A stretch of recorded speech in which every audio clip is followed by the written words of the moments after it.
Bonjour à tous, j'espère que vous allez bien. Aujourd'hui je vous propose une vidéo focus, c'est-à-dire une vidéo dans laquelle on va se concentrer sur un livre en particulier. Et il s'agit de celui-ci, Manager comme un yogi de Luc Biek. D'habitude, je lis plutôt des romans, de la bande dessinée, des mangas, etc.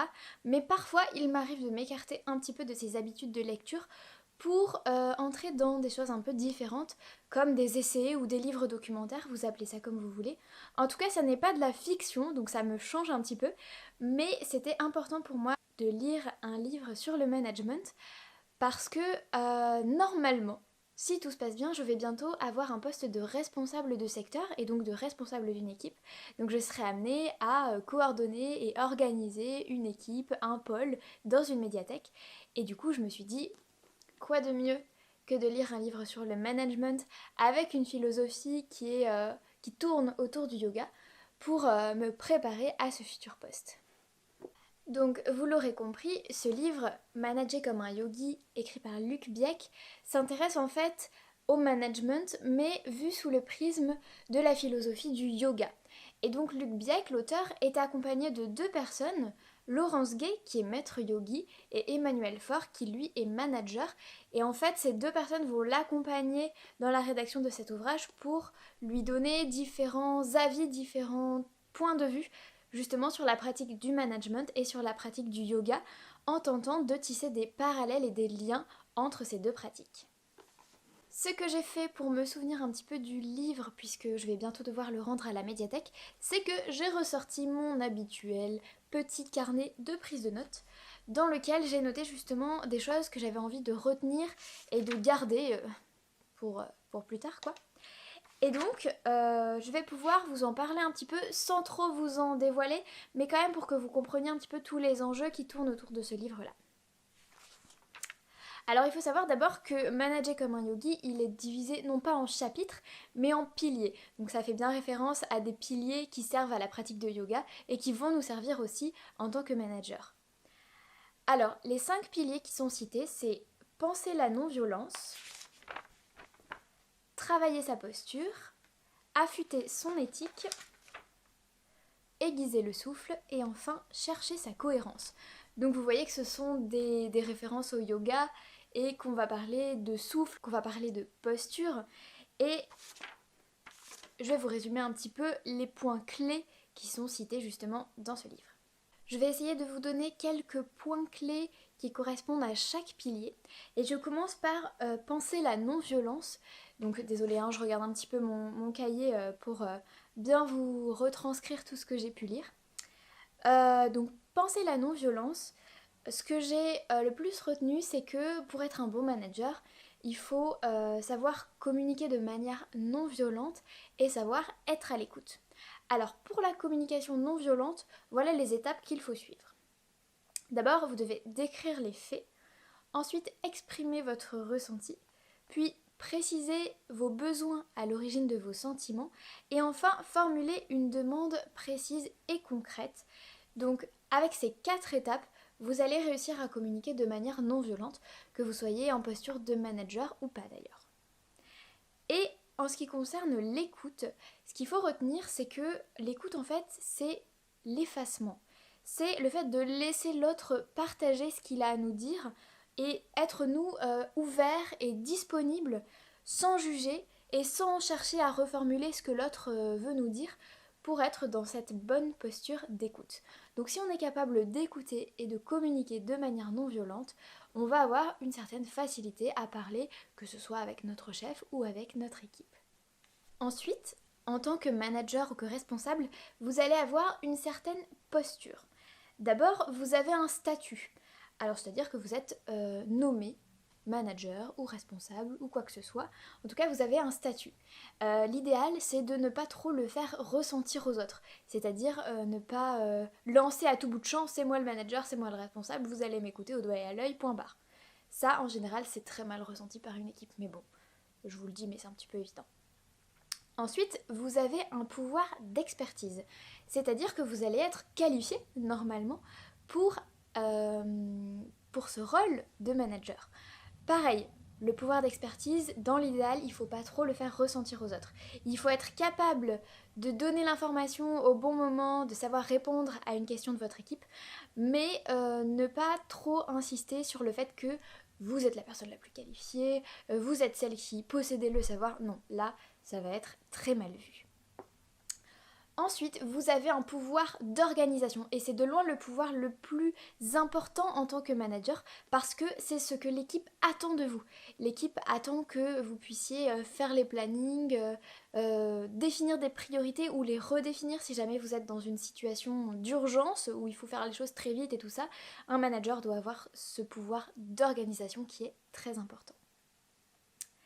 Et enfin, vous avez un pouvoir dit personnel, c'est-à-dire du leadership en fait, une sorte de charisme. Et le charisme, c'est quoi? C'est de pouvoir incarner des valeurs au travail. Par exemple, la ponctualité. Si vous dites à votre équipe il faut être à l'heure au travail, l'idéal c'est quand même que vous incarniez aussi vous-même cette valeur de la ponctualité et que vous soyez vous-même à l'heure, à la même heure que vos salariés ou que votre équipe.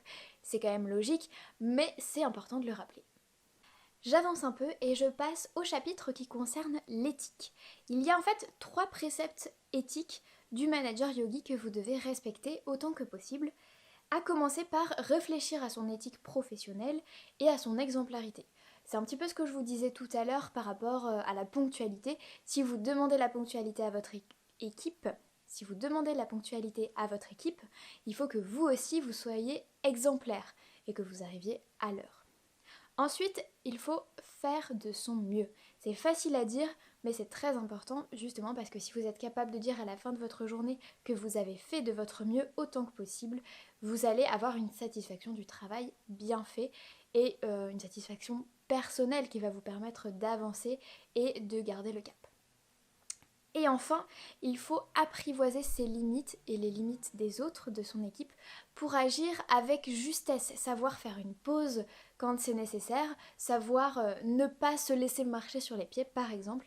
C'est donc 3 préceptes très importants si vous voulez affûter votre éthique.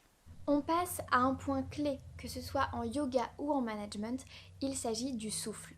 Et là encore, j'ai 3 étapes à vous proposer, 3 choses importantes à respecter en ce qui concerne le souffle. Donc 3 préceptes pour ne pas manquer d'air.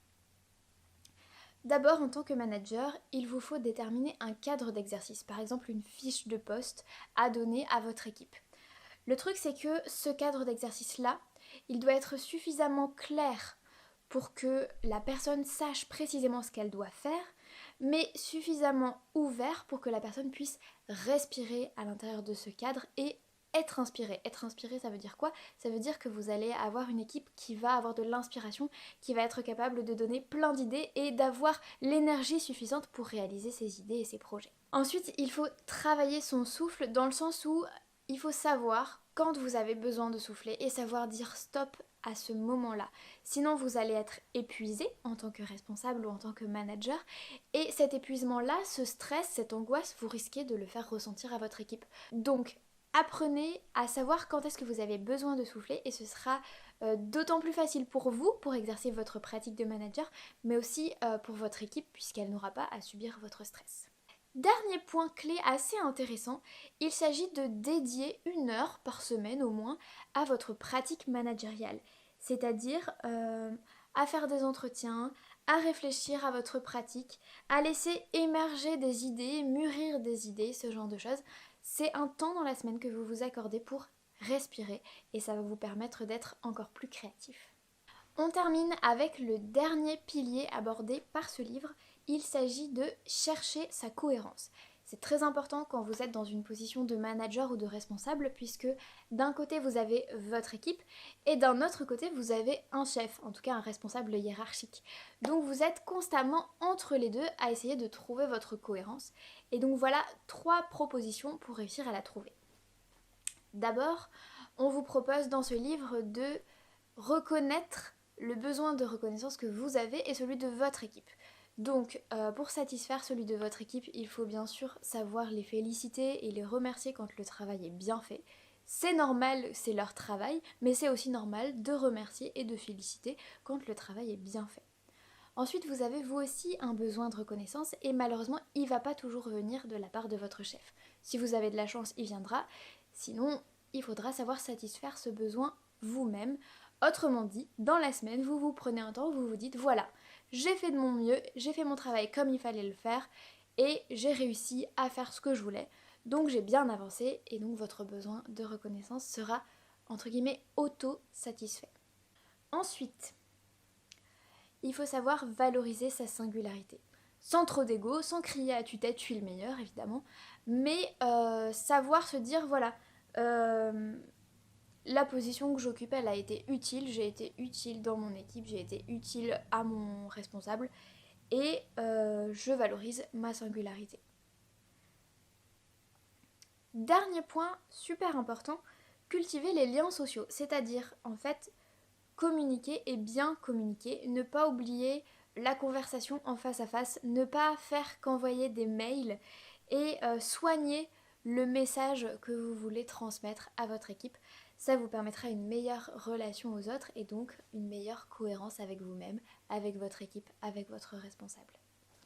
Et voilà, le focus sur manager comme un yogi est terminé. J'espère que ça vous a intéressé. Surtout, n'hésitez pas à aller checker dans les librairies et dans les bibliothèques pour en savoir un peu plus. Ce livre-là, il est publié chez les éditions First dans la collection L'Optimiste. Il est écrit par Luc Biec. Et donc voilà, si vous voulez en savoir un peu plus, n'hésitez pas à le lire.